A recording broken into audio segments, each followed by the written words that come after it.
G'day guys, welcome to what is the first ever podcast of this channel, and what a podcast it is. Today I'm joined by absolute Supercoach royalty, a man who finished 33rd out of 200,000 back in 2014, a man specifically known for his Supercoach stock market videos. Please welcome to the channel, Ryan, aka Supercoach with DR. How are you, mate? G'day, Spills. Very good, mate. Thanks very much for having me on the channel, and very kindly in the intro there, mate. It was a while back. Hopefully one day I can get close to where it was. But, yeah, very good, mate. Thanks very much for having me on. Really excited to talk some Supercoach with you, mate. Yeah, same. For blokes that don't know, this is like our second attempt at this podcast. I'm pretty happy that I got the intro right and didn't absolutely cough it up again, which is pretty good. It's been an absolute shamble trying to get this podcast going. A lot of blokes expecting it on the weekend a few days ago, but hopefully have a good crack at it. And, yeah, look to have a bit of a good chat and see where we're at. All right, so what we decided to do is just go over all the premium blokes in our sides, as I just forgot that. I was like, what's our structure? What's the agenda? I had a bit of a brain fade there. But all the primos that myself and DR have, we're just going to discuss them, our reasoning for picking them, and all that sort of stuff. So we'll get straight into it, and I'll start off in defence with none other than Nick Haynes, he's only in my side. He's my D1. Really good selection. I'm happy with it. What are your thoughts on that one, DR? I'm pretty jealous that I don't have him, actually, mate. And probably, if we get to it, if we have time, we'll talk about our trade plans later. But I'm looking pretty light in defence, and he might come into my side this week, actually, mate, if funds allow it to. But love him, love his role down there. Great intercept defender. Had a low score, not this week, but the last week. But apart from that, really consistent player, mate. You know that you're going to get probably between, 95 to 120 most weeks. So love him as a pick, mate. Great role, and should be really close, I think, to finishing in the All-Australian team at this stage. Yeah, he's had a super year. I think it's really a toss-up between he and Harris Andrews about All-Australian centre-half back or full-back, whatever they're sort of looking for. But he's been spectacular. Only had one bad score for me, which was a 75 last week. He gave me I think 130 against Richmond on Friday, which was really nice for me. And yeah, really happy with that selection. I've actually gone really thick in defence this year. I got 4 primos, saving me a little bit with the rookies, who surprisingly are pretty bad. It's usually been the other way around, hasn't it? Like the forward line. It's something different this year, isn't it, mate? And that's killing me at the moment, having a couple of those rookies on field in defence, and that's why I'm looking to get probably Haynes or someone like a Haynes in this week, because I'm just leaking too many points on field at the moment with those rookies. Yeah, no, definitely a good bloke to have on your side. Took a bit of a gamble on him and it's paid off. So the next bloke we'll chat about is, I think every man his dog's got this player, Sam Doherty.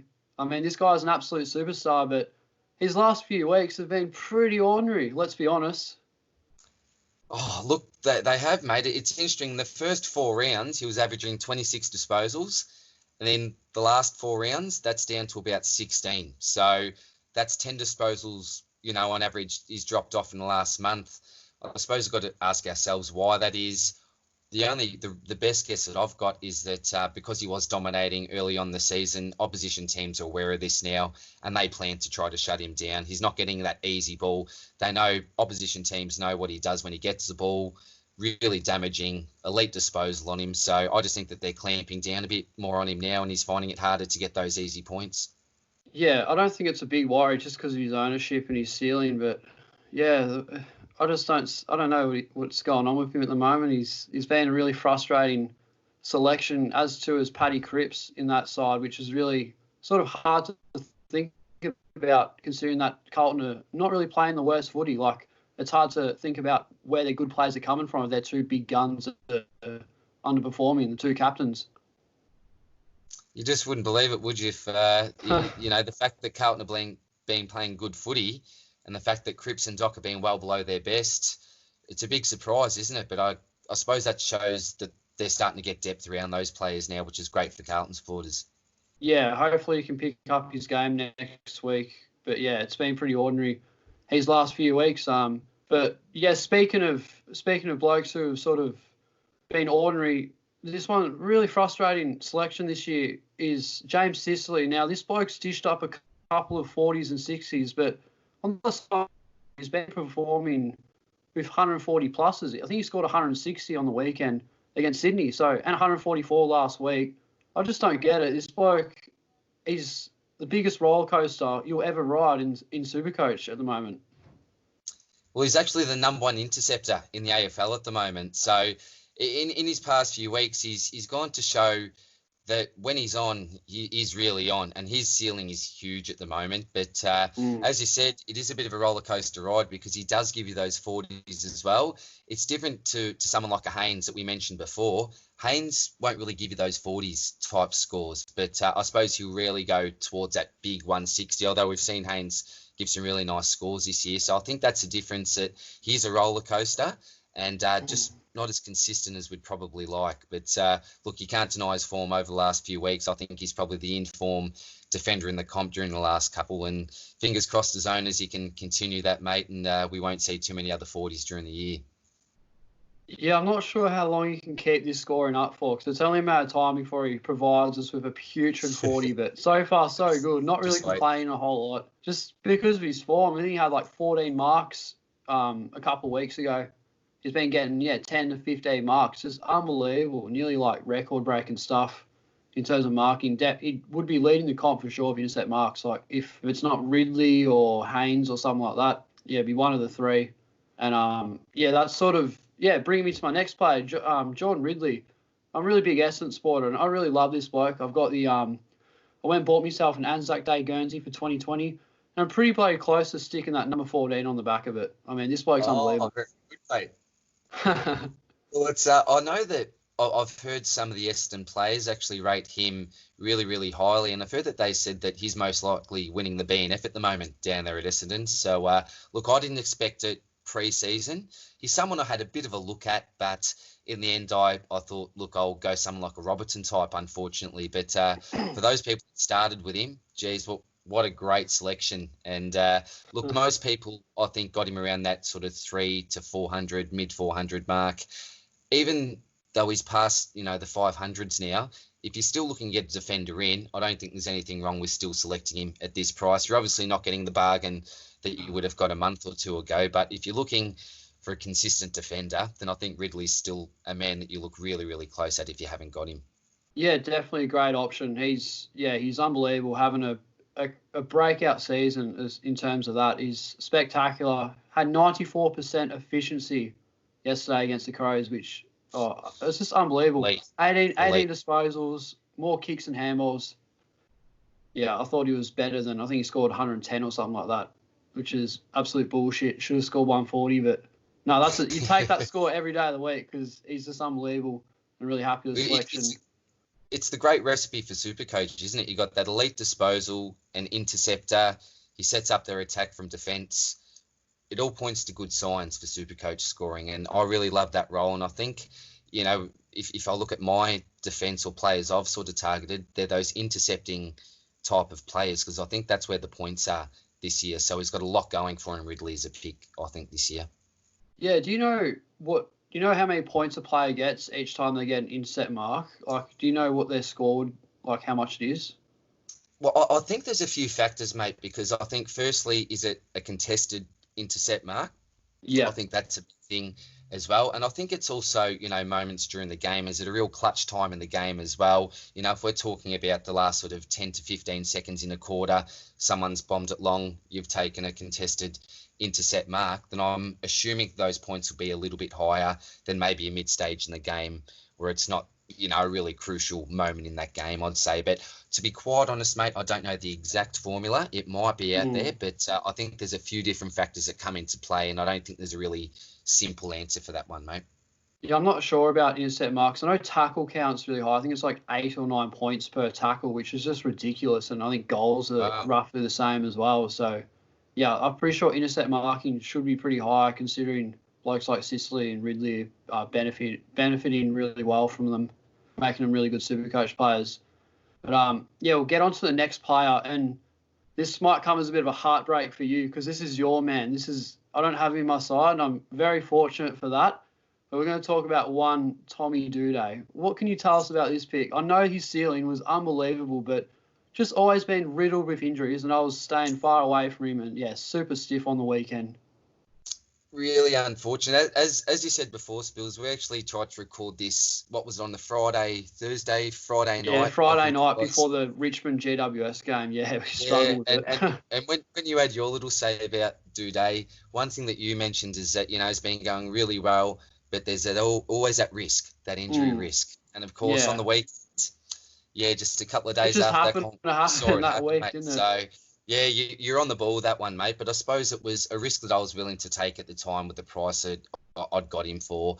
If you take out last week, the last 3 weeks, he was averaging 115 for me over those 3 weeks. So, as I said, just like a Haynes, a Sicily, he's an intercept defender.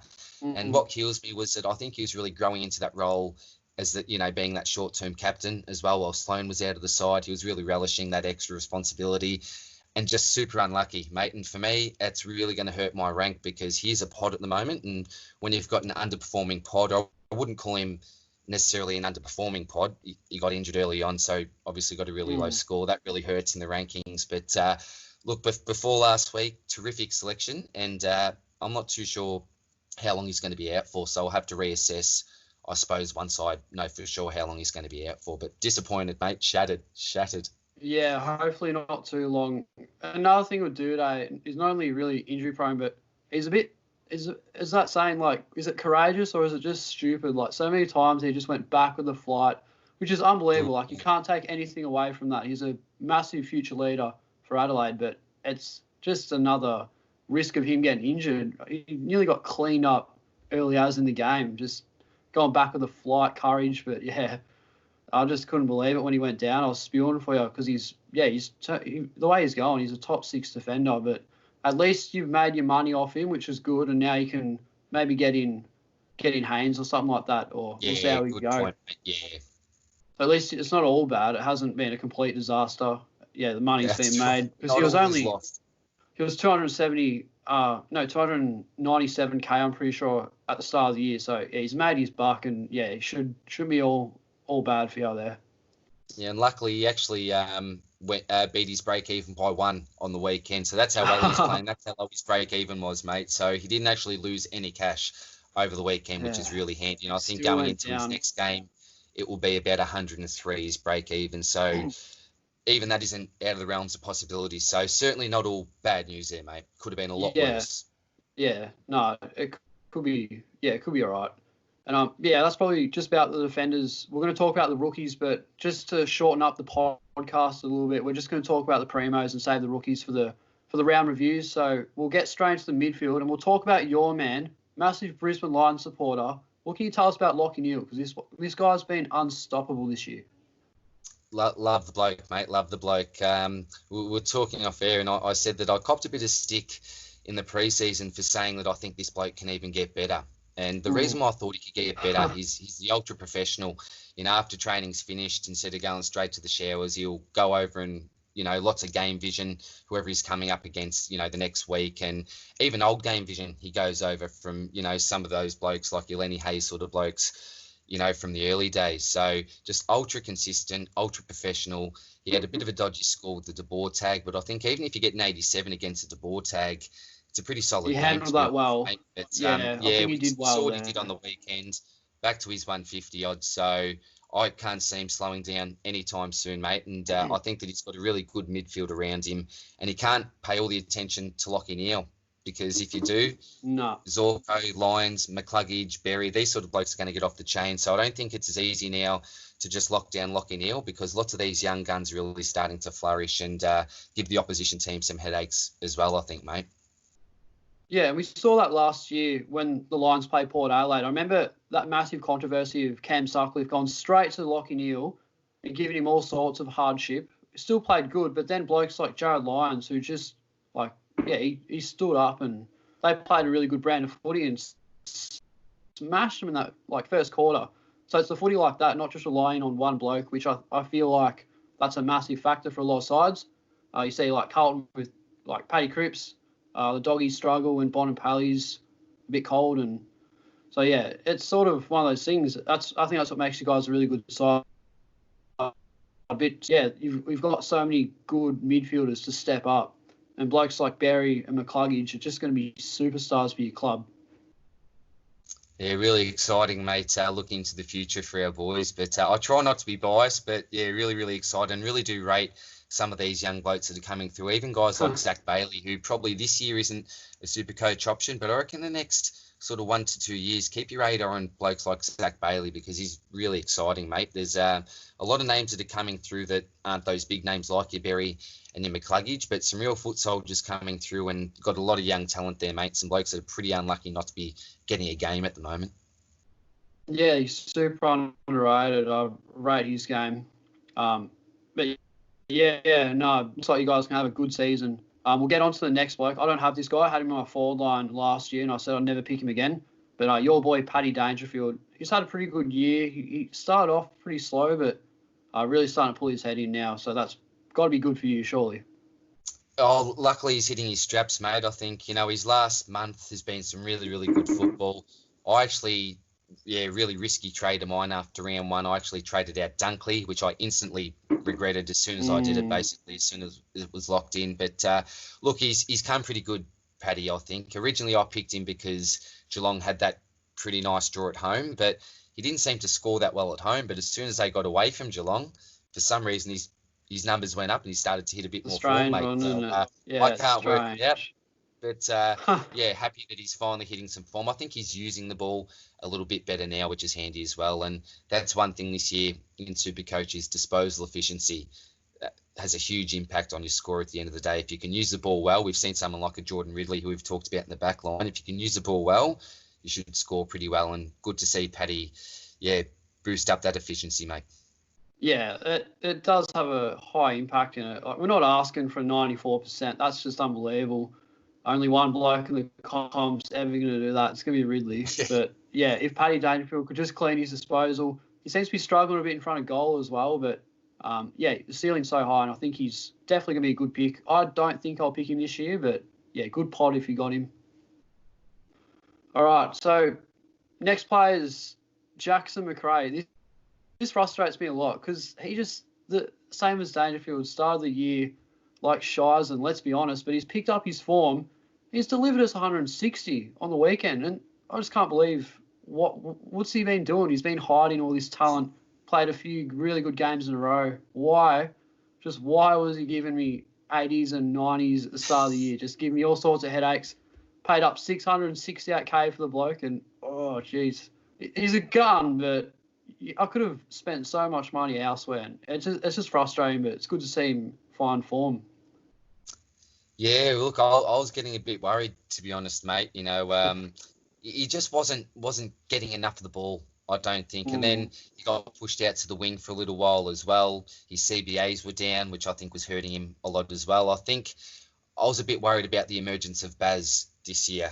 I think he may have pushed McRae out a little bit, I think, because McRae can play pretty well outside as well. But Baz is just a different beast to have in there, offers, really, really something different, I suppose. But look, I recommended him probably a couple of weeks ago to maybe look to actually buy Jack McRae because I just thought he's coming into a little bit more form. He was finding the ball with ease. I think it seemed like he was struggling to get the ball. It was a real effort for him. But the last couple of weeks, it's like he's had the ball on a string. The ball's actually starting to come to him. He's using it pretty well. I know that he had a few goal assists as well, some nice inside 50s. So really, really happy at the moment, mate. But yeah, I do worry, what does happen if Hunter comes back. Good luck to Lockie Hunter. I know he's got personal issues, and we know that Dunkley will be back. It must be pretty soon, is it, mate? I'm not too sure. It must be a few weeks, is it?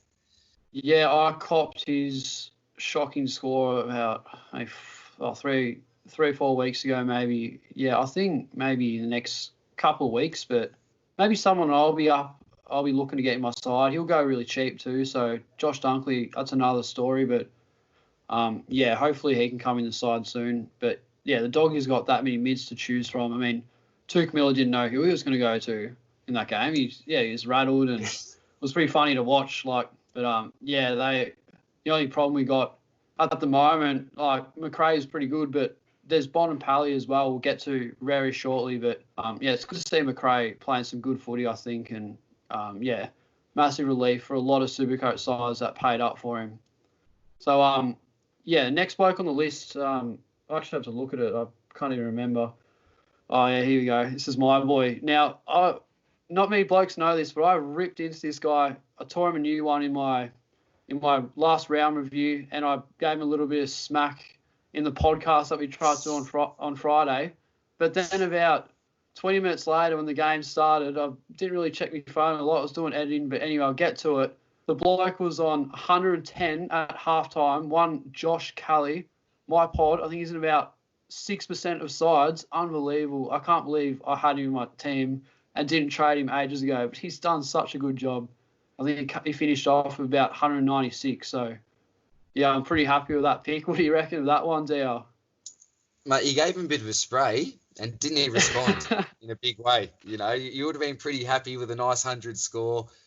But, mate, didn't he deliver? You know, yeah. and another thing I think I mentioned in the last podcast was that I don't think the Giants are really playing for their teammates. They're playing as individuals. I know there's been a little bit of commentary on that, and I did compare them, trying not to be biased again, but with the Lions and the way they play, you know, for their teammates. And it really did seem on the weekend that the Giants, you know, really were playing for their teammates again. And I think that helped blokes like Kelly. They weren't too unselfish, the Giants players, which is really good. We know his talent. We know Josh Kelly's talent, and that was a confusing part, isn't it? You know, why isn't he scoring well? And I think the Giants as a whole unit, you know, haven't been having a great year, but hopefully that's a kickstart of something big for him, mate, because I would have loved to select him at the start of the year, but unfortunately you can't select all these Uber premiums. Sorry, you got to be selective with them. But yeah, great news for owners, mate. And I think there'll be a few people that may even be looking to get on after that big score as well, mate. Oh, definitely. If you don't have him in your side and you're looking for a mid, he's going to make a whole lot of money. A little bit like Jack Viney at the end of round one. And, yeah, he's been such a good selection. And I think I don't want to be a bit negative about it, but that score he had against Richmond was basically him just making up for all those 90s he dished up. Maybe about 3 or 4 90s in a row, which had me scratching my head there a bit. But it's good to see him finding form. And if you're one of those blokes that for some reason picked him up like last week because he was cheap and he scored that, well done, because that's unbelievable. Oh, yeah. I don't think there would have been like 2 or 3 blokes that would have done that. But, yeah, pat yourself on the back. Good job. Yeah. So, yeah, next bloke we'll talk about is, brought him up before, Marcus Bonampali, being really cold. What are your thoughts on him, DR? Because I haven't really seen enough of him. Scored really good against Sydney, but ever since then, just hasn't been firing the footy. Been playing outside, hasn't been using it well. Butchers it a fair bit for his standards. What do you reckon on Bonampali? What do you reckon he needs to do to lift up his game? He's a frustrating pick, isn't he, Bont? As we talked about that roller coaster before. But look, I think we mentioned, it was with Dangerfield about that goal kicking accuracy. That's been a problem of his for probably the last, couple of years now. So I think it was he had the chance to kick the opening goal on the weekend, might have hit the post from the pocket there. I'm not too sure, mate. I've been watching that many games of footy lately. But I think with Bont, given the fact that he's now the captain, I think that he's playing an unselfish type of a game as well.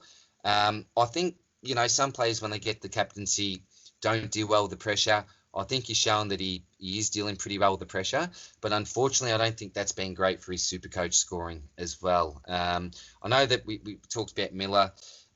Sometimes the tag has gone to McRae and elsewhere. But generally, I think he's the bloke that most teams will look to stop or see if they can stop at the start of the game anyway. And I think, a good way that the Bulldogs try to get around those tags is to play him forward. So if it's not going down there for long periods of time, sometimes he can just be stagnant down there and not getting near the ball. Whereas if he was near the ball, even if he was getting that tag, he'd be getting at least more of it. If he's not getting it, he could be tackling, for example. But being up there in the forward line, if it's not getting down there, particularly if they, want to take him one out in the square, as they do at times, I think that's pretty tough for his scoring, mate, and you're just not getting anything defensively or offensively at times. I think that's the thing, because the Doggies have been underperforming for a side that basically won the flag in the Marsh series, let's be honest, and they've struggled a lot. And it's a bit of a long shot, but I think maybe Liberatore has a little bit to do with it as well, because he can only play one position, that's inside midfield, and I feel like that's an extra spot. Bailey Smith's in really good form. McRae's getting his mid-time back, and Yeah, Bonampally, really effective forward. So I think that's not good for our Supercoach sides. Yeah, Beveridge needs to chuck him in the midfield. It's just about as simple as that, I reckon. Go on, do us a favour, Bevo. Come on, Bevo, lift up your game, man. Unbelievable. He's doing my head in at the moment. And yeah, this is a pretty ordinary transition, but yeah, speaking of blokes that are doing my head in, Paddy Cripps, this guy sucks. I don't even know what to say about him. There's no intro for Paddy Cripps. All I can say is, what the hell? So this guy, he actually played a really good half against North Melbourne. I think he was on track for like 160 or something. Probably a big call of that, but yeah, I think he had like 14 points, 15 points in the second half or something. Did he get injured? Because I didn't even watch that game. I think he copped a few hits, but I don't think that's anything out of the ordinary, mate, to cop No a few excuse, hits yeah, no. during game of footy. Whether or not he was still sore, because he did cop a hit not last week, but the week before, was it, mate? Or it might have been even the week before that, and he was a little bit sore. Yeah, he hurt his shoulder last week, and yeah, I thought he was over that, but yeah, for some reason. Look, I don't know if that had something to do with it. He may have aggravated that. I'm not too sure, mate. But look, only scored 100 plus in 50% of his games this season. So yeah, you can't really call him a failed pick yet, because we still do have over half the season to go. But, yep. At this stage, if you had told me that he would have only turned up in half of his games, then I wouldn't have believed you, because I probably would have backed him, right up there in the Brownlow this year, mate. But, just some of those, I suppose, stats are down. Those clearance numbers are right down. But his tackle numbers are up, but you'd hope if he's not getting the ball that at least he'd be tackling a little bit more. Yeah. But look, I'm hoping, mate, that maybe he just needs a bit of a rest, and after the break, that's coming up not this week but the week after, that he can maybe rest the body up and then come out and have a really positive second half and really make an impact, mate. Yeah, and I know our loved one from last year, Sammy Welsh, has been playing a lot of midfield, maybe kicking Paddy out of a few stoppages. And I know another bloke, I didn't actually know who this guy was until he tore it up against my boys, but David Cunningham, really good form. Not sure how Supercoach relevant he is, but looks like he's stealing a lot of Cripper's points. Cripper's always had that midfield to himself last year, but yeah, they look to be sharing it around. You got Murphy and Curnow in there as well, so it's just been an absolute shamble for Cripper this year. I just want him to score 115 at least. Like, just give me Sutling, Cripper. Like, he's stealing that not high. asking for much. Yeah, not asking for much at all. all. No, he just needs to show something. And yeah, he dominated against you guys last year. Don't really want to bring that up in front of you, but I'm just looking for a game like that. I was actually there at the game, mate, and I've said to people at the time, because I think we were about 6 goals up in the first quarter and a bit. I can't remember. We were killing them at the time. And even though I was a Lions supporter, obviously, it was actually a pleasure and a bit of a privilege actually being there at the ground to watch that man do his work. And we were just gobsmacked. I was there with my cousin and my brother, and we just looked at each other and shook our heads and said, well, there's not much anyone can do, against this bloke at the moment. He's just in another league of his own, and just absolutely dominated, mate. I hadn't seen someone in a long time dominate a game like that. I remember I was about 7, with the Vic kick, and I played half time at a Hawthorn Richmond match, and I think Dunstall kicked about 17 that game. So I suppose not to those standards, but for midfield, mate, it was a bloody good game. I tell you what, mate. Oh yeah, no, he's been unbelievable, Cripper. But this year just massive question marks for him at the moment. I just hope he steps up his game. But the last midfielder we'll talk about, a very popular selection at the end of round 1, Jack Viney. Huge raps on this guy. He's playing a really good brand of footy, and as predicted, seems to be benefiting quite a lot without the captaincy. What do you reckon of Jack Viney? Yeah, well, look, I think he's got a great midfield around him, doesn't he? So you've got Petrarca, you obviously got Piggy Oliver as well with Viney, and obviously with Big Maxi tapping it down his throat. Terrific. But I think with Viney, it's all about his attitude and his pressure. He just brings energy to every contest. He never leaves anything in the tank, Viney. And I think I've mentioned in the previous video, I love watching his facial expressions as he's going for the ball because you can just tell that he's putting everything into it, and he's a hunter, Viney. He's hungry for it, yeah. Another one, He's cleaned up his disposal as well. And you can always rely on him, even if he's not getting much of the ball, you can rely on those tackles as well and that pressure that he puts on as well. And you talked about before that we're getting some pretty nice points for tackles this year. And I think that really benefits someone like a Jack Viney. Just a contested beast. As you said, doesn't have that added pressure of having the captaincy on him now. And I think another point to do with the captaincy is I think he was a little bit pissed off that, he got that stripped of him and, they didn't vote him in. And he's got a bit of a point to prove, I think. And as I said, mate, I think Jack's back. Jack's back, yeah. Really wrapped to have him. And for me, he's a keeper. Yeah, mate, he's going to be my MA. Oh, you're keeping him, yeah. Yeah. Even if he dishes up a couple of 60s, it doesn't matter. Like, we've had Martin dish up 60s. Simpkin's been in poor form. We'll talk about him in a second. But, you're going to get these blokes that'll underperform. They have their days. But Viney, 3 scores of 120 plus, I'm pretty sure. So definitely lifted up his game in the past few weeks, which is so important. And, we spoke about how the captaincy, or him not having the captaincy, was beneficial. But that statement's just about to backfire because the bloke who really is benefiting from the captaincy at the same club, Maxi Gorn, we're going to the Rucks now. Captain Max, captain for the Ds and captain Supercoach every week. I bought him in last week, really. Captained him, didn't take Grundy's absolute rubbish 60, whatever that was. Got served against Nick Nat, but she's gone. What an absolute gun this guy is. I thought he was going to not get his break even for some reason, but it looks like he's going to be pushing just about 800k now. He's punished me, mate. He's punished me, Maxi, this year. During the preseason, I'd preach to everybody, set and forget. Set and forget. That's the way that you've got to go with your rucks this year because you look at Gorn's average and Grundy's average over the last couple of years, it's a bit of a no-brainer. But unfortunately for me, I just needed some extra cash before the lockout. There was a few players like your Will Goulds, for example, that I was expecting to get a game that didn't get a game. So I had to restructure my defensive line.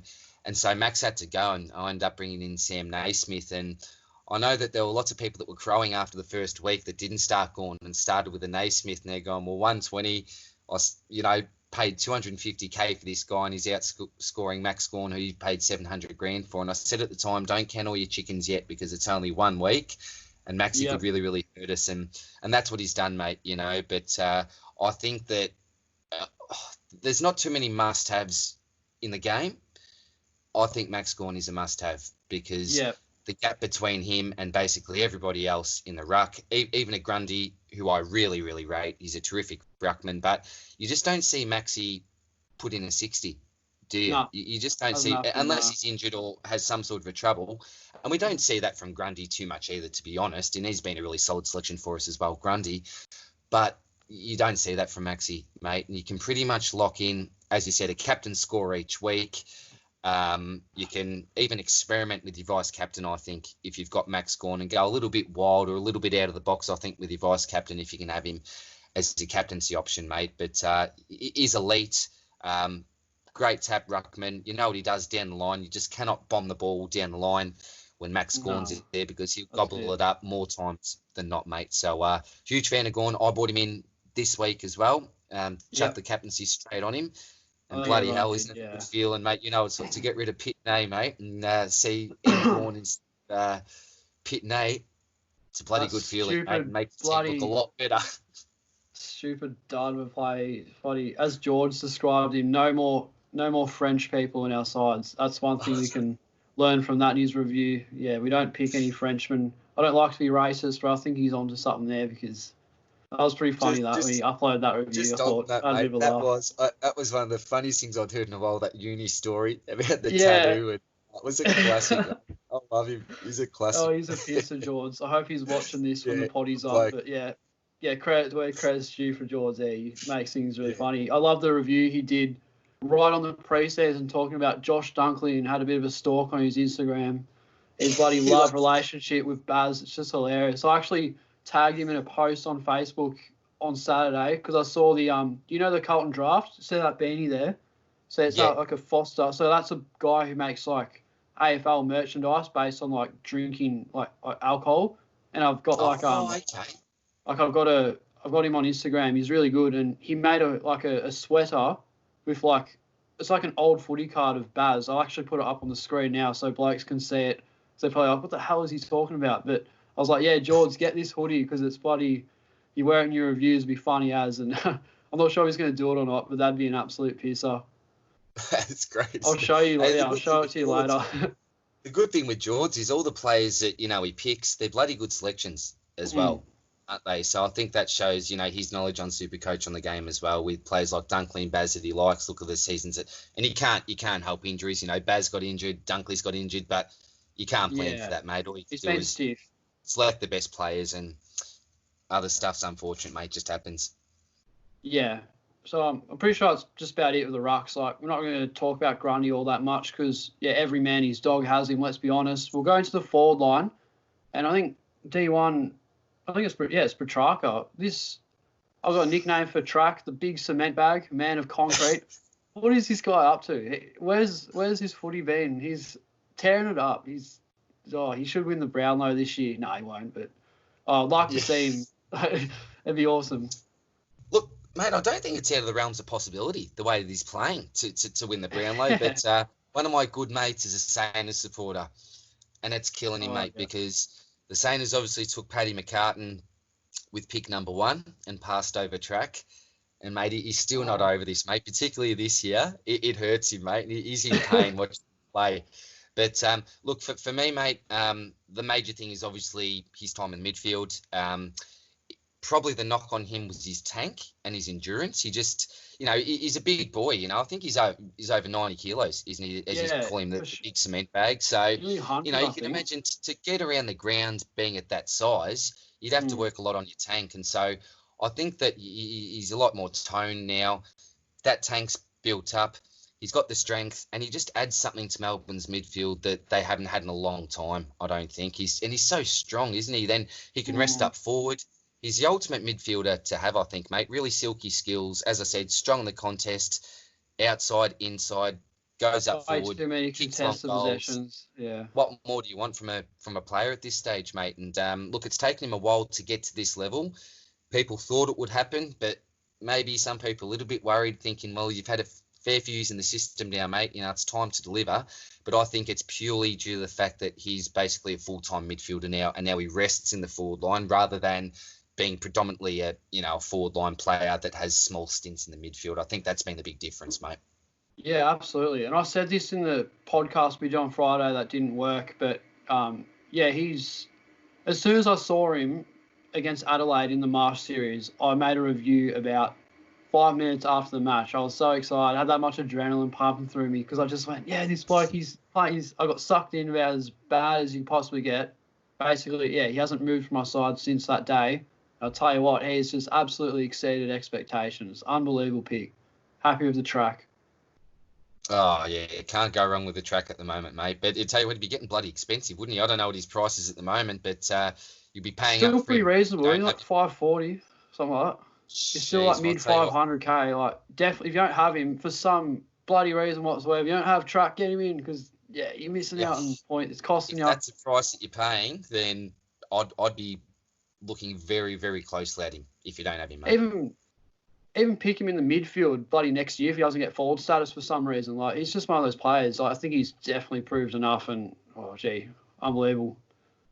So next bloke is a guy not so much as good as Track, but had a great year but struggled with ankle injuries. Josh Simpkin, really, really frustrating at the moment. He's the only player that performed really ordinary for me, and he could have pushed my score to 2,400 really, but wasn't to be on the day for him.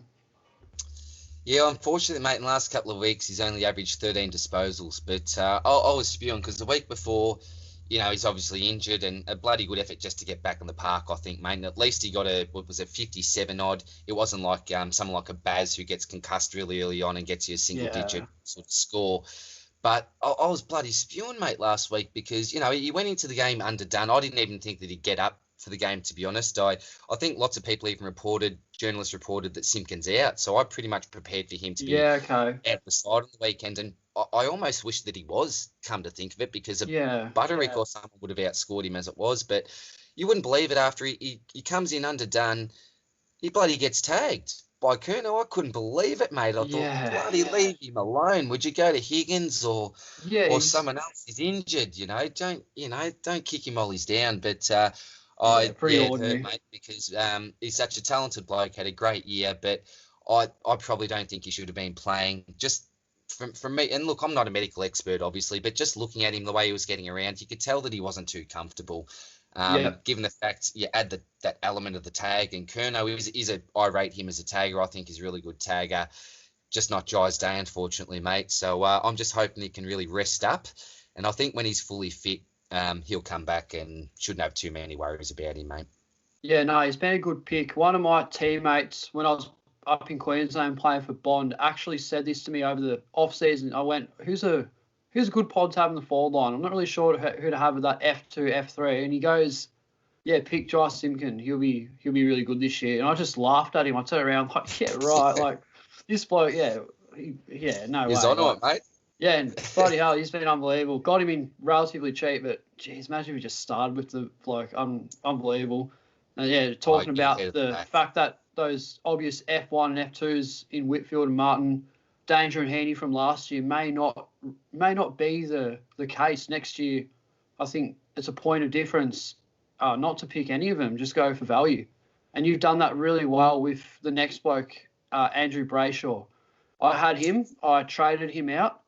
I wasn't accepting the attitude that he was giving my side, just caused me all sorts of headaches, but you've stuck with him. He's been a good pick for you. Luck, look, I wouldn't call it luck, because obviously you select the player for a reason at the start of the year. He was one of my breakout contenders, but I think what's gone really right for him is Fife being out of the side, mate. That's been a godsend for Brayshaw owners, because for the first few rounds with Fife in the side, his time on ground was just terrible, mate. Terrible. 70%. It's like it almost felt like he'd go out, have his little stint, then go straight to the bench. It's like he'd go into the midfield, wouldn't sort of rest too much in the forward line.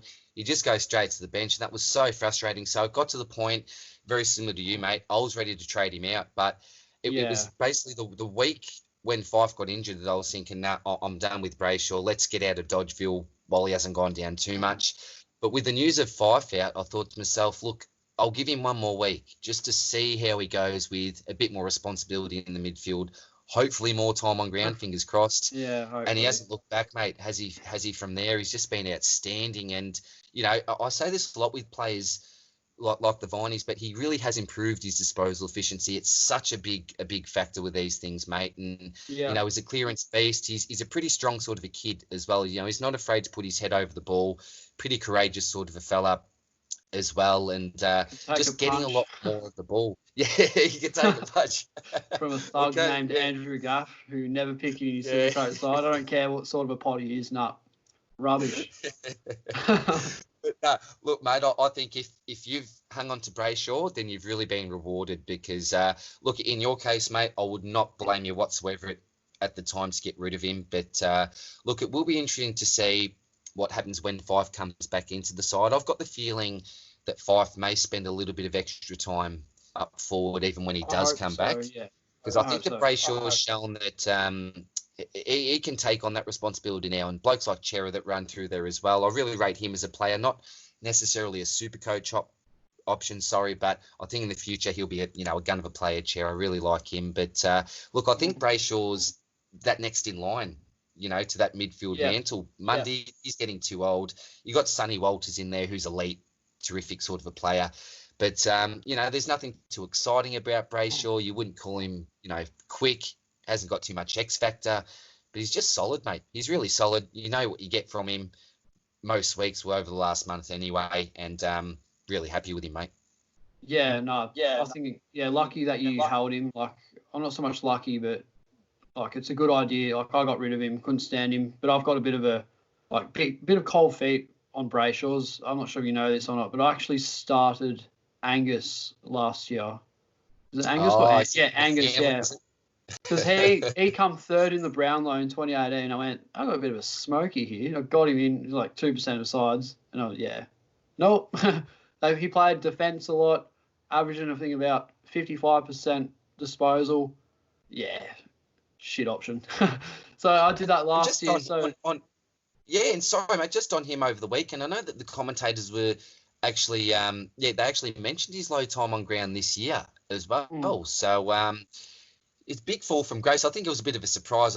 Good luck. If you had picked him for being third for the Brownlow that year, then, geez, you're a bloody genius, I think. But, don't know what's happened to him, mate. I think he's a solid player, but is it the fact that blokes like Petrarca, Viney, Oliver are sort of keeping him out of that midfield rotation more, mate? Yeah, I'm not too sure. I think it's just a last name. Must be just a last name thing. Never picking Hamish for the future, just on that. All right, next bloke. Everyone has this man. We'll go pretty short and sweet on this guy, but Dusty Martin. It was good to see him score over 100 on the weekend. Like I couldn't believe it. Nearly fell off my chair when I saw that. But what an absolute fail of a selection he's been. For a bloke who's in 60% of sides, brings me back to my previous point, where you're not going to pick those obvious F1, F2 players because it may not work.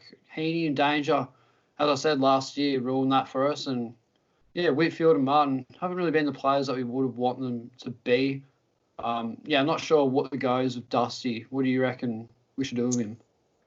Oh, well, look, I think that you've got to hold, that, and that's a trouble with trading out underperformers like someone like a Cripps with a Dusty. These guys can really, really hurt you because if you're trading them out, it's usually going to be at their lowest price point. We're not going to trade out players when they're at their highest price point because obviously they're performing if they're at their highest price point. So when you are trading out someone, like a Cripps at the moment, like a Dusty at the moment, at this price point, what have you really got to gain? Because you got to sideways trade him. Is that player going to be better off in the long run? Who knows? Because Dusty can really hurt us. He can come out and score a 130 or 140. We haven't seen too much of that from him, but he's the sort of bloke that can really hurt you. So, look, I'd love to trade him. Don't get me wrong, and I don't love having him in my side, but would I trade him? Probably not, because I don't think you're getting value for him. He can come back to hurt you, but for the majority of this season, I don't know, mate, it's like he hasn't been interested. He's just been in second gear. He rocked up the first week and we're all wrapped. Yes, we've selected Dusty. Beautiful. Of course we should have. But to be honest, mate, I should have trusted my gut because I had him out of my side for a while. But, people call me a crazy person. And then I sort of, listened a bit too much to that and thought, what am I thinking? I've got to have Dusty. He's available in the forward line. What am I doing? I've got to have him in. But, look, a bit of a failed premium at the moment, mate. But most of us are in the same boat, aren't we? Most of us have got him, mate. So, we're all suffering with each other. That's not all bad. He's a bit of a finals player as well. Doesn't usually put any effort in until September, and that's not even relevant to Supercoach. So he's just not a Supercoach player. But I think he'll really pick up his game in the last month of footy, which is a bit of a shame, but it's just that sort of player, really. Hopefully he keeps up. He looked really good against the Giants. I think there was a little bit of reminiscing for him from last year's granny, and it was good to see him actually play because I watched him. He looked really good, like some of the best kicks I've seen all year, just in that one night from him. All right, next bloke we got here is the man I'll be getting in later on tonight, is one Basilinka, Bailey Smith. He needs to come in my side. I got stitched up really hard with Josh Dunkley. As many of you probably know this a few weeks ago with the last-minute lockout. But, I was meant to get him in then. But then after that, the next week, he scored, I think, 3 points or something with injury. So really lucky there at the same time. But, he's coming in my side this week. Jeez, love the man, mate. Jeez, he's it's been tough not having him in my side because, and I think I've said this to you before, is I really like him as a player. But not having him in your Supercoach side, you almost barrack against these players that other people have that you don't have because you want them to go low. And I hated doing it because you love watching him play. One of our favourites. And that's been one of the joys of bringing him in. I just got him in just last week at his low price point. The biggest joy from that wasn't just his 105, but being able to actually cheer for him when he gets the ball. And, he kicked that first goal through the sticks. So it was just, fist pumping. Wrap with a selection, mate. We're pretty lucky to get him at that sort of a price. But even though you missed him this week, mate, next week, he's still going to be cheap enough and present a heap of value. So for anyone that's, worried and think, I'm too late on Baz, you're not too late whatsoever, because there's still a heap of value in Baz even next week at his price. He won't go up a heap, but yeah, probably this week coming, because we are recording this before the Geelong game. This week coming, get him in if you haven't got him in. Because if you're leaving it sort of after this week, then you're starting to pay up sort of proper price for him, I think, after that. Yeah, I think you'll lurk around the low 500s as well. You'll average 105, I reckon, 100 to 105. Yep. I don't think he'll be explosive, but he'll just be really consistent for us in that forward line. Yep. That's one of the reasons. And he's a massive favourite of mine. I love the mullet. He's a bloody supermodel on Instagram as well. He just doesn't give a shit, really. He loves it. Be a good life, wouldn't it, mate? You'd love to be. Imagine that. One of those blokes that you just, playing mid-time, pulling all the Sheilas. No, bloke loves it. So, yeah, definitely got to respect him and select him in the Supercoach side. Next bloke, I hate to end this podcast on a negative, but I'm going to. And we're going to talk about Devon Smith. Now, is this bloke a premium or a rookie? Mate, you got to have the patience to say no to this bloke, don't you? Let alone being a Bombers supporter like you are, mate. Tearing me hair out, man. Last week it was those real undisciplined acts that I was really annoyed with him. I think there were at least 2 free kicks against, maybe 3. That silly 50 that was a little bit tiggy touchwood. But if you're putting yourself in those situations, be prepared to cop the consequences and have those free kicks paid against you. But I think one thing that we've really relied on Dev in the past is his tackle count. He's never been one of those blokes that gets you 30-plus possessions traditionally, even your 25-plus. He can have those big games, don't get me wrong. But it's his tackle count that's really kept his scoring at a premium. Not last year, he was out, wasn't he? But the year before that, when he had that real breakout year and, we saw those premium numbers, it was because he was a mad dog with those tackles. But that tackle count's gone down now. Drops, yeah. What's happened, mate? I don't know, because that's one thing I think at the moment. Yeah, he bases his game off that, and that's what he prides his game on, is putting that pressure on, getting that tackle count up. He's missed some really easy goals as well, mate. Isn't taking his opportunities. It's one of those picks that's just super, super frustrating, isn't it? Because you think, I think to myself anyway, he's pumping out rookie-like scores. Do I keep him? Do I just trade him for a rookie if that's the scores that he's giving me? Should I make $250,000 and trade him down? Yeah. But in saying that, again, he's high 300s at the moment. He's got the potential, like we saw for the first couple of weeks, to get you those 100-plus scores. So it's a really good question, mate, and one that I'm still really tossing up with. I think given the fact maybe we've got these 4 extra trades, then I may look to trade him out. It's so tempting, mate. I don't have an answer to the question at this stage, mate. It's just I'm all over the shop with him at the moment. I just don't know how to read it. I think hold for now, because we got Curtis Taylor. Blokes will still have King. So these guys need to go. To get in blokes like Baz and Whitfield and all these sort of guys in our forward line. I think we just need to hold him for now. But when I get the chance to do a luxury trade, gone. I think, as an Essence supporter, it hits that spot a little bit harder because, there's blokes that can take their opportunity and could be grateful for their spot. We got a draft pick in last year in Irving Mosquito, meant to be a really exciting player, still pretty young. I don't think he's AFL ready, but a bloke like that who would make the most out of their opportunity, because Devon Smith, he's sort of just taking the piss at the moment, and not in a good way. We say taking the piss like Lockie Neal, where he's scoring close to 200, but Devon's he's just causing all sorts of headaches at the moment. I have to have a bit of a think about it. I think we hold him, but just want to. And see, gotta get rid of him. A decision on Smith can be a real game changer because we've all got him. So depending on what you personally do with him, that's going to have a big effect. And I'm not saying it's going to be season changing, but I suppose the point I'm trying to make is because so many people have him, what you decide to do with him personally can have a big impact, because if you get off him at the right time, then you could be at a huge advantage if you've made 200, 250K by going down to a rookie and then invested that somewhere else. You've got a huge advantage on the rest of the people that have kept him.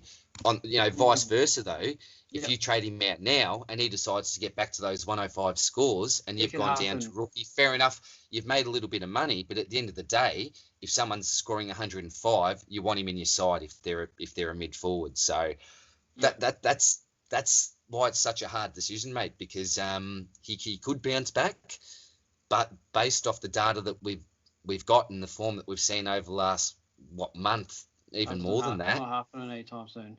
He started the year so good too. He scored 100, 200 scores in a row, round 1 and 2, I'm pretty sure, but ever since then he's just sort of shut the bed a little bit. Yes, mate. Yeah. But, not sure what to do. Tough decision, mate. Tough decision. It's like Brayshaw. I traded him out when he was underperforming. He played good, so let's hope there's a bit of that with Devon. Bloke traded him out and he starts to pick his game up a bit, but just looking at him play, looks really far from that at the moment. Yeah, something's off, mate. That's just about it. Yeah, as I said, we're not really going to discuss. Yeah, not really sure. But yeah, well, I reckon we'll wrap it up there. We're nearly pushing the hour mark. We're going to talk about the rookies, but it just goes way too long, and I'm not really sure how many blokes want to tune into that, because chances are you either already have the rookie or you've traded him out. So unless it's a bubble boy who's playing his first game and or just play his first game, you're going to upgrade. We'll save these guys for the reviews, and just thought we'd talk about our primos, and I think it went pretty good. I do appreciate you coming on the channel, DR. It's been really highly anticipated. For quite a while, one of my mates and I actually discovered you when you only had about 10 or 20 subscribers, and we thought, this guy knows his stuff. He's basically a school teacher teaching Supercoach, and it turns out that's exactly what you are. You're a teacher out of Supercoach and in it. So, it's been awesome having you on the channel, and, hopefully we can get more podcasts coming out soon.